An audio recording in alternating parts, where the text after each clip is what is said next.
कि मिलेट जो है वो एक एंशिएंट ग्रेन है और ये मेरे को 1 सेकंड दीजिएगा। जी, मिलेट जो है वो एक एंशिएंट ग्रेन है और ये बहुत रिच है किसमें? नियासिन में। और ये हमारी बॉडी में कम से कम 400 एंजाइम्स के रिएक्शन करता है, जो कि healthy skin, organ function in सब में काम आता है। तो मिलेट जो है इसमें बीटा कैरोटीन की मात्रा बहुत अधिक होती है और मिलेट जो है वो उसमें कॉम्प्लेक्स कार्बोहाइड्रेट्स होते हैं, जो हमारी बॉडी के लिए बहुत अच्छे होते हैं और लो ग्लाइसेमिक इंडेक्स रखते हैं। तो इससे क्या होता है कि हमें डायबिटीज जैसी बीमारियों में बहुत आराम मिलता है। नेक्स्ट बात जो बहुत इंपॉर्टेंट है कि मिलेट में 2 तरह के फाइबर्स होते हैं। ये ऐड निकाल देती हूँ बीच में से जी। मिलेट में 2 तरह के फाइबर होते हैं, एक सॉल्युबल और एक इनसॉल्युबल फाइबर होता है। तो जो इनसॉल्युबल फाइबर होता है, जैसा कि नाम बताता है, ये जल्दी से घुलता नहीं है। क्योंकि ये फाइबर घुलता नहीं है, ये जब हमारे अंतड़ियों में जाता है, तो वहाँ जो अच्छे वाले बैक्टीरिया है, ये उनके लिए खाना बनता है। अच्छे वाले बैक्टीरिया के खाने को क्या कहते हैं? प्रीबायोटिक। प्री मतलब कोई चीज़ होने वाली हो उससे पहले प्री लगाएँ तो मतलब वो भी हुई नहीं है। प्रीबायोटिक बनता है उनके लिए। फिर ये अच्छे वाले बैक्टीरिया इस इनसॉल्युबल फाइबर को खाते हैं और जो हमारे लिए पोषक तत्व बनाते हैं, उनको बनाते हैं प्रोबायोटिक्स। तो ये हमारे लिए काम आते हैं। फिर इनसे हमारी जो बॉडी है, वो प्रोटेक्ट होती है।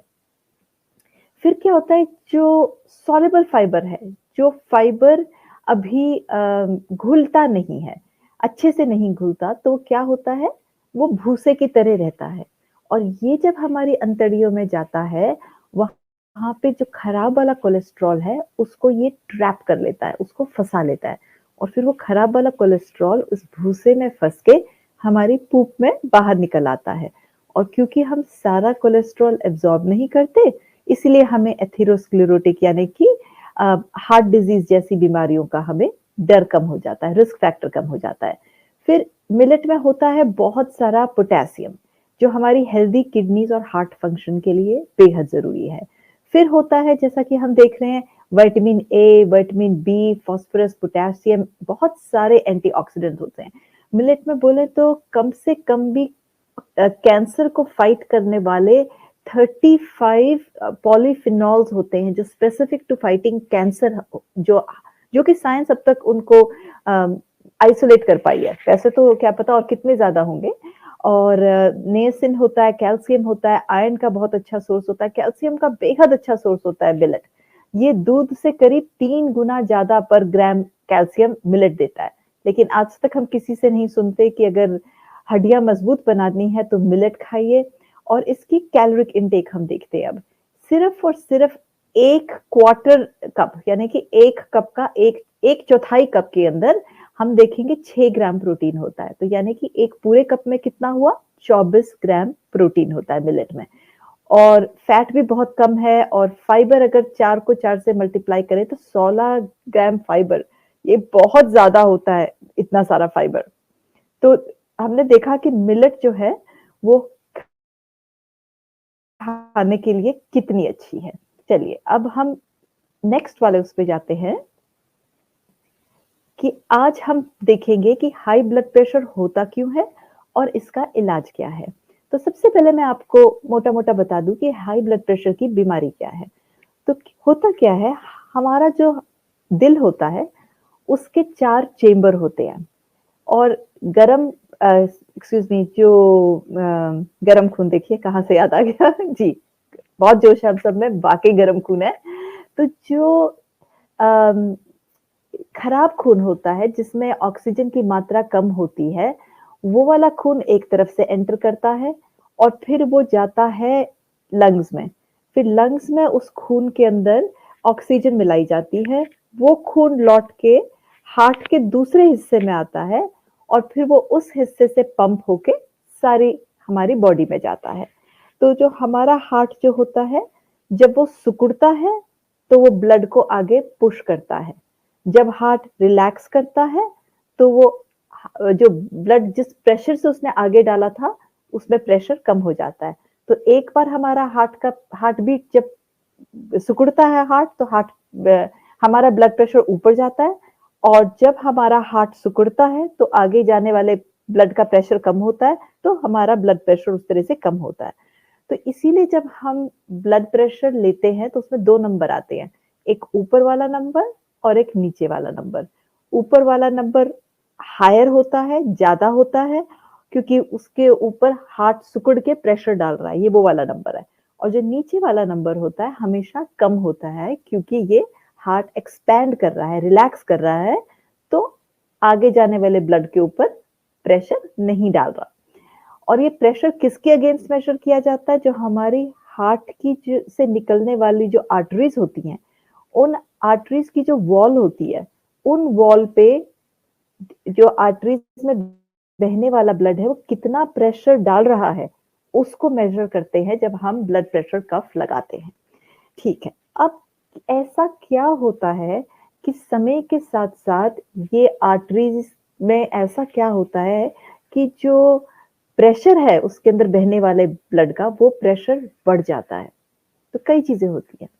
एक तो आर्टरीज जो होती हैं, हमारे जब हम यंग होते हैं या यूथ में होते हैं, तो हमारी आर्टरीज की वॉल बहुत फ्लेक्सिबल होती हैं, और वो जल्दी से जैसे ही हार्ट प्रेशर डालता है उन पे, वो एक्सपैंड कर जाती हैं प्रेशर से। तो यानी कि प्रेशर इतना बढ़ नहीं पाता। क्यों? क्योंकि वो हार्ट प्रेशर डालता है आर्टरी की वॉल पे, आर्टरी की वॉल फ्लेक्सिबल है, आर्टरी की वॉल फैल जाती है, तो प्रेशर महसूस नहीं होता। इसीलिए जब हम यंग बच्चों में या यूथ के अंदर जवान लोगों में ब्लड प्रेशर कफ लगाएँगे, उनका ब्लड प्रेशर हाई नहीं मिलेगा, क्योंकि उनकी आर्टरीज फ्लेक्सिबल हैं। अब अब इन आर्टरीज के अंदर अगर ये फ्लेक्सिबिलिटी समय के साथ जाती रहे, तो ब्लड प्रेशर बढ़ जाएगा। या फिर इन आर्टरीज के अंदर जो जहाँ से खून बह रहा है, वहाँ कोई कचरा फँस जाए। ठीक ऐसे ही जैसे कि हम गार्डन होज़ लेते हैं, यानी कि जो पाइप से हम पानी देते हैं गार्डन का, और ओह सॉरी, जी हाँ, जो हम गार्डन होज़ लेते हैं, और अगर गार्डन में पानी देने वाली पाइप को हम बंद कर दें अपने अंगूठे से, आधा बंद करें सिर्फ, तो हम देखेंगे कि पानी कैसे प्रेशर के साथ आगे आता है। ठीक ऐसे ही जब हमारी आर्टरीज के अंदर आधी आर्टरीज ब्लॉक हो जाए कचरे से, तो प्रेशर बढ़ जाएगा।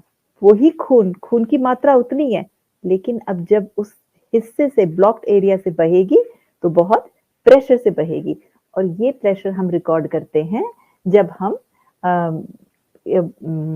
मशीन लगा के मेजर करते हैं। और क्या होता है, अगर किन्हीं कारणों से अंदर बहने वाला जो खून है, उसकी मात्रा बढ़ जाए। अब मात्रा कैसे बढ़ेगी? अगर हम बहुत ज़्यादा नमक वाला खाना खाएँगे, जैसे उम्र के साथ-साथ हमारे को बहुत साल हो जाते हैं नमक वाला खाना खाते हुए, और कुछ-कुछ हमारी किडनीज़ भी वीक हो जाती हैं, तो वो इतना ज़्यादा सॉल्ट भी नहीं निकाल पाती। और तो जब हम ये सॉल्टी खाना खाते या कई साल हो जाते हैं, ये किडनीज़ में कमी हो प्रॉब्लम के कारण हमारा सॉल्ट बढ़ने लगता है, तो क्या होता है, ये सॉल्ट जो होता है, ये पानी को खींच लेता है अंदर, और फिर क्या होता है, हमारा जो ब्लड है, उसका वॉल्यूम बढ़ जाता है, मात्रा बढ़ जाती है। ऐसा नहीं कि खून बढ़ जाता है, वो जितनी भी आपकी हीमोग्लोबिन है, वो सब तो उतना ही रहेगा, लेकिन पानी की मात्रा खून में बढ़ जाती है। क्यों बढ़ जाती है? क्योंकि हमारे खून में नमक है। तो उससे क्या होता है, अगर मात्रा बढ़ गई पानी की, अगर पाइप में आप पानी दे रहे हैं गार्डन में, पीछे से आपने नल का पूरा तेज खोल दिया, तो क्या देखेंगे कि सामने से निकलने वाला पानी की प्रेशर बढ़ जाएगा, क्योंकि आपने पानी की मात्रा बढ़ा दी। ठीक उसी तरह से अगर हम नमक ज़्यादा खाएँगे खाने में, अगर हम अचार वगैरह ज़्यादा खाएँगे, उधर से किडनीज़ जो है वो नमक निकाल नहीं रही है हमारी बॉडी में, क्योंकि वो वीक हो गई हैं ऐज के साथ से हिसाब से, तो खून में क्योंकि नमक बढ़ेगा, तो खून में पानी बढ़ेगा, और पानी जो है वो ब्लड को डाइल्यूट करके एक्सपैंड कर देगा, और ब्लड की मात्रा बढ़ जाने से प्रेशर बढ़ जाएगा। और भी कई कारण होते हैं हाई ब्लड प्रेशर के, जो हम बाकी दवाइयाँ वगैरह अगर ले रहे हैं, उनका साइड इफ़ेक्ट हो सकता है, लाइफ में स्ट्रेस के कारण हो सकता है, क्योंकि वो हार्मोन ऐसे रिलीज करता है कि हमारा ब्लड प्रेशर बढ़ जाता है, और एज के साथ हमारा वेट बढ़ जाता है, वो डायरेक्टली हमारे ब्लड प्रेशर को इफेक्ट करता है। और हमारा जो एक सेडेंटरी लाइफस्टाइल हो जाता है, हम बचपन में, यूथ में चलते फिरते रहते हैं, भागते रहते हैं, पर समय के साथ साथ हम थोड़े आलसी हो जाते हैं, थोड़ा वेट बढ़ जाता है, जोड़ों में दर्द, इन सब के कारण भी हमारा वेट बढ़ता है और ब्लड प्रेशर बढ़ता है। तो ये सब कारण है हमारे ब्लड प्रेशर बढ़ने के। अब ब्लड प्रेशर बढ़ गया तो उसे ठीक कैसे करें? तो चलिए हम अपना अगला वीडियो देखते हैं, ब्लड प्रेशर ठीक करने के तरीके देखते हैं। कहते हैं कि हमारी जो ह्यूमन बॉडी थी वो सॉल्ट खाने के लिए बनी ही नहीं है। हम जेनेटिकली प्रोग्राम्ड हैं कम से कम 10 गुना कम सॉल्ट खाने के जितना हम आज खा रहे हैं। देखिए हम अगर कहते हैं ना कि नॉर्मल है इतना इतना सॉल्ट खाना, तो लेकिन फिर हम ये भी तो देख रहे हैं कि हमारे समाज में, माशरे में कितने लोगों को ये नॉर्मल हो गया है आजकल। बहुत ही नॉर्मल सी बात हो गई है, जिसको देखो उसको हार्ट डिजीज हो रही है, जिसको देखो उसको स्ट्रोक हो रहा है, तो फिर ये चीजें भी नॉर्मल होंगी। जो ह्यूमन बेबी होता है, जब वो पैदा होता है, उसका ऊपर वाला ब्लड ब्लड प्रेशर का नंबर 100 होता है। लेकिन हमने ओवर टाइम, साइंस ने ये मान लिया था कि जब तक हम 20 साल के होते हैं, ऊपर वाला ब्लड प्रेशर नॉर्मली 120 होना चाहिए। जब तक हम 40 साल के होते हैं, ऊपर वाला ब्लड प्रेशर 140 होना चाहिए, ये नॉर्मल है। तो उन्होंने कहा फिर ये भी हमने नॉर्मल मान लिया था कि उम्र के साथ-साथ सबको blood pressure, high blood pressure होता है, और उम्र के साथ-साथ हार्ट अटैक से मरना या स्ट्रोक होना ये भी नॉर्मल है। कहता है लेकिन अगर हम ये सोचें कि इसके पीछे हमारी डाइट का कसूर है, specially salt, high salt diet का कसूर है, तो हमें आज के ज़माने में ऐसे लोग ढूँढने पड़ेंगे जिनकी डाइट में सॉल्ट होता ही नहीं है या बेहद कम होता है। तो और फिर हम देखेंगे कि क्या उनके यहाँ ब्लड प्रेशर 20 साल में 120 होता है? क्या 40 साल में उस पॉपुलेशन में नंबर 140 होता है या नहीं होता? तो उन्होंने कहा लेकिन ऐसी पॉपुलेशन मिलेगी कहाँ? और फिर उन्होंने कहा उसके लिए आइए मैं आपको ले चलता हूँ अमेज़न के घने जंगलों में, जहाँ आज भी आदिवासी लोग ऐसे ही रहते हैं जैसे हजारों साल पहले हमारे यहाँ रहते थे, और देखते हैं कि उनकी डाइट क्या थी। तो कहते हैं ये जो पॉपुलेशन है अमेज़न की, वहाँ पे लोगों की डाइट में सॉल्ट जो है ऑलमोस्ट नॉन एक्जिस्टेंट है। वो एडेड सॉल्ट, जैसे हम नमक डालते हैं खाने में ऊपर से, वो नहीं डालते। तो वो नमक नहीं डालते, तो देखते हैं उनके यहाँ ब्लड प्रेशर कितना होता है और उम्र के साथ उस ब्लड प्रेशर में क्या चेंजेस आते हैं। तो कहते हैं कि उनमें क्या होता है, जब वो शुरू होता है उनका ब्लड प्रेशर अबाउट, ऊपर वाला 100 रहता है, नीचे वाला 60 रहता है, और जब वो 20 साल के होते हैं तब भी उतना ही रहता है, 40 के तब भी उतना ही, 50 के तब भी उतना ही, और 60 साल में जाते हैं तब भी उतना ही रहता है। तो उनका ब्लड प्रेशर ऊपर वाला उतना ही रहता है जिससे वो पैदा हुए थे। पर एक बात और है, ये जो आदिवासी हैं और साथ में ये क्या नहीं खाते, ये लोग प्रोसेस्ड फूड नहीं खाते, बर्गर्स नहीं खाते, फ्रेंच फ्राइज नहीं खाते, कितनी सारी चीजें, और ज्यादातर क्या खाते हैं, कंद-मूल ऐसी चीजें खाते हैं। जो थोड़ा बहुत ये लोग मीट भी खाते हैं, वो मेन डाइट उनकी मीट नहीं होती, वो साइड में होती है। ज्यादातर शकरकंदी, आलू, मिलेट्स, ग्रेन्स, फ्रूट्स और वेजिटेबल्स, ऐसी चीजें ये आदिवासी खाते हैं। हाई फाइबर रिच डाइट और नॉन प्रोसेस्ड डाइट खाते हैं। और दूध-वूध का तो कोई सवाल ही नहीं होता, कोई गाय-भैंस नहीं रखता, ना वहाँ चीनी होती प्रोसेस्ड फूड, और ना वहाँ पे कोई फास्ट फूड चेन्स होती हैं, और एक्सरसाइज काफ़ी होती है। तो ये सारी चीज़ें वो करते हैं, तो उनका ब्लड प्रेशर देखिए कितना नॉर्मल रहता है। और ऑफ कोर्स चीज़ और पिज़्ज़ा नहीं होता। जी। मतलब एक पूरे समाज में हर उम्र के लोग जहाँ हो, वहाँ blood pressure, high blood pressure 0 था। तो कहते हैं कि अगर हम ऐसा कोई एक्सपेरिमेंट कर सकें, जहाँ किसी पेशेंट को मैलिग्नेंट हाइपरटेंशन हो, ये malignant hypertension as the name suggest बहुत ही ज़्यादा खतरनाक किस्म की हाइपरटेंशन हो, जो किसी तरह से कंट्रोल ना हो रही हो और इन पेशेंट्स को सिर्फ और सिर्फ मरना ही एक इनके लिए एक ऑप्शन हो कि इनको स्ट्रोक हो रहा हो, हार्ट डिजीज हो रहा हो, हेमरेजेस हो रही हो, ब्लाइंडनेस हो रही हो हाई ब्लड प्रेशर के कारण, किडनी फेल हो गया हो इनका, पूरी बॉडी शट डाउन हो रही हो। और ऐसे लोगों को अगर हम इनसे सारी हाई ब्लड प्रेशर वाली दवाई इनकी हटा दें, सारी दवाइयां इनसे ले लें और सिर्फ इनको उसी डाइट पे डाला जाए जो डाइट ये अमेज़न के लोग ले रहे थे। और फिर अगर ये सारे लोग इतनी भयानक खतरनाक हाई ब्लड प्रेशर में रहते हुए भी ठीक हो जाएं, तो फिर तो हमें लोहा मानना पड़ेगा ना इस डाइट का। फिर तो हमें कहना पड़ेगा कि जी हाँ, ये जो डाइट है, ये जो लाइफस्टाइल है, ये ही है असली इलाज हाई ब्लड प्रेशर का। तो उन्होंने कहा और ऐसा ही हुआ। और एग्जाम्पल दे रहे हैं डॉक्टर वॉल्टर कैंपनर का, और जिन्होंने ऐसा ही किया। अब आगे सुनते हैं एग्जैक्टली क्या किया, फिर मैं आपके लिए ट्रांसलेट करूंगी। कहते हैं कि उनके पास जो ब्लड प्रेशर पेशेंट्स आए थे, उनका ब्लड प्रेशर 210 था। फिर उन्होंने उनको किस डाइट पे डाला? राइस डाइट मॉडिफिकेशन, यानी कि उसके अंदर मीट, अंडा, दूध, मच्छी ये सब कुछ नहीं, होल प्लांट बेस्ड डाइट के ऊपर उनको डाला गया, जिसमें fruits, vegetables, rice based diet थी उसके अंदर, और नो सॉल्ट वाली डाइट। और फिर देखिए 210 से उनका सिस्टोलिक एकदम नीचे आ गया। कहां तक आ गया? 80 तक आ गया उनका सिस्टोलिक, और जो डायस्टोलिक था वो 60 तक आ गया।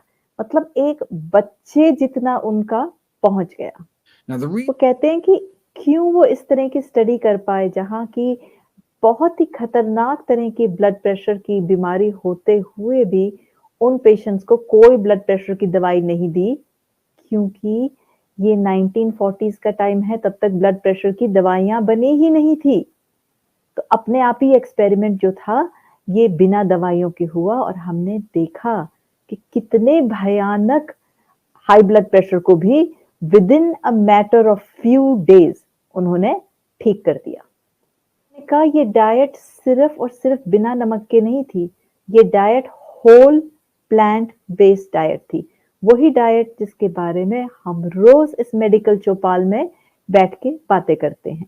Whole plant based non processed diet थी, जो हाई थी फाइबर में, हाई थी प्रोटीन में, और बहुत सारे होल ग्रेन्स, प्लांट्स और वेजिटेबल वाली डाइट थी। और मात्र कुछ ही दिनों में बिना किसी दवाई के खतरनाक से खतरनाक ब्लड प्रेशर को बिल्कुल ठीक कर दिया। और ऐसा नहीं कि 10%, 5% ठीक किया, एकदम जितना बच्चे का ब्लड प्रेशर होता है वहां तक लेके आ गई ये डाइट। तो सोचिए कितनी बड़ा चेंज हम अपनी जिंदगी में ला सकते हैं। हर साल आपको मालूम नहीं है कितने हजारों लाखों लोग सिर्फ और सिर्फ हेमरेजिक स्ट्रोक से मरते हैं, जहां ब्रेन में नस फट जाती है लोगों की, या किसी को ब्लड वेसल के ऊपर प्रेशर पड़ता है दीवार में, ब्लड प्रेशर वॉल जो होती है आर्टरी की, वो वीक हो जाती है और गुब्बारे की तरह बाहर फूल जाती है, उसको कहते हैं एन्यूरिज्म। वो उससे भी खतरनाक होता है। 5 मिलीमीटर से ज्यादा बढ़ गया तो उसके 60 to 70% फटने के चांसेस होते हैं। और जब ये एन्यूरिज्म फटता है, क्योंकि इसके चारों तरफ कोई दीवार नहीं होती, सीधा मर जाएगा इंसान अगर टाइम पे हॉस्पिटल नहीं पहुंचा, और पहुंचने के बाद भी there is not very much that can be done. बहुत ही स्पेशलाइज्ड कोई हॉस्पिटल हो जो टाइम पे अगर आपने पता लगा लिया तो उसकी कॉइलिंग वगैरह एम्बुलाइजेशन कर सकते हैं। उसके बाद भी बहुत प्रॉब्लम्स है, क्योंकि ब्रेन में आपका ब्लीडिंग हो गई है, तो किडनीज जाती हैं, ब्लाइंडनेस आ जाती है, हार्ट डिजीज है, तमाम प्रॉब्लम्स हैं हाई ब्लड प्रेशर से। तो ये 1940s, आप 1950s भी लगा ले, उस तब की बात है। तो अब तो 4 डेकेड से भी बहुत ज्यादा टाइम हो गया ना। अब तो ऑलमोस्ट 70 साल पहले हमें पता था कि इस तरह से पेशेंट्स को बचाया जा सकता है, चाहे कितना भी भयंकर हाई ब्लड प्रेशर हो, हम बिल्कुल ठीक कर सकते हैं अगर हम सही डाइट फॉलो करेंगे तो। लेकिन उसके भी बावजूद क्या आज तक हम इसको मेन स्ट्रीम ट्रीटमेंट बनाते हैं? ठीक है, डॉक्टर कहते हैं पेशेंट्स को आपको हाई ब्लड प्रेशर है तो आप नमक कम कर दीजिए, पर क्या उसके साथ साथ हम ये भी कहते हैं पेशेंट्स को कि आप दूध मत पीजिए, अंडा मत खाइए, मीट मत खाइए, सिर्फ और सिर्फ whole plant based diet follow कीजिए। अगर ऐसा कहेंगे, तो ही तो हम 100% हाई ब्लड प्रेशर को ठीक कर सकते हैं। चलिए अब